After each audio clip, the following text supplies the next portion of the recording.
పొద్దున్నే పార్టీ అభిమానులు పొద్దున్నే వెళ్ళిపోయేసేస్తారు. అవును. సాధారణ జనం, మాస్ జనం మధ్యాహ్నం నుంచి వేస్తారు. అప్పటికి అది అయిపోయింది, వీళ్ళు లెక్కలేసుకోవడంలో కూర్చున్నారు. ఇప్పుడు 6 గంటలది 6:15 కల్లా చెప్పడం బిగిన్ చేశారంటే అదే లెక్క సమస్య.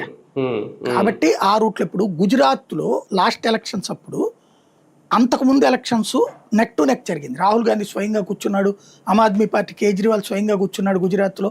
కూర్చున్నాక అప్పుడు అదేదో ముగ్గురిని పెట్టారు, రిజర్వేషన్లు అనుకూలం ఒకళ్ళు, జాట్ల రిజర్వేషన్ ఒకళ్ళు, అట్లాగా పెట్టి అంత పెద్ద రచ్చ చేసింది. అప్పుడు కాంగ్రెస్ పార్టీ చేస్తే బీజేపీ పని అయిపోయింది అనుకున్నాం. అప్పుడు 80% పైగా పోలింగ్ వచ్చింది.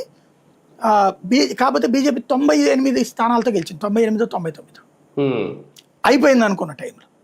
అలాంటిది క్రిందటిసారి బీజేపీ అక్కడ గుజరాత్లో ఎన్నికలు జరిగినప్పుడు ఇప్పటికి మళ్ళీ గుజరాత్ చరిత్రలోనే అత్యధిక పోలింగ్ జరిగింది.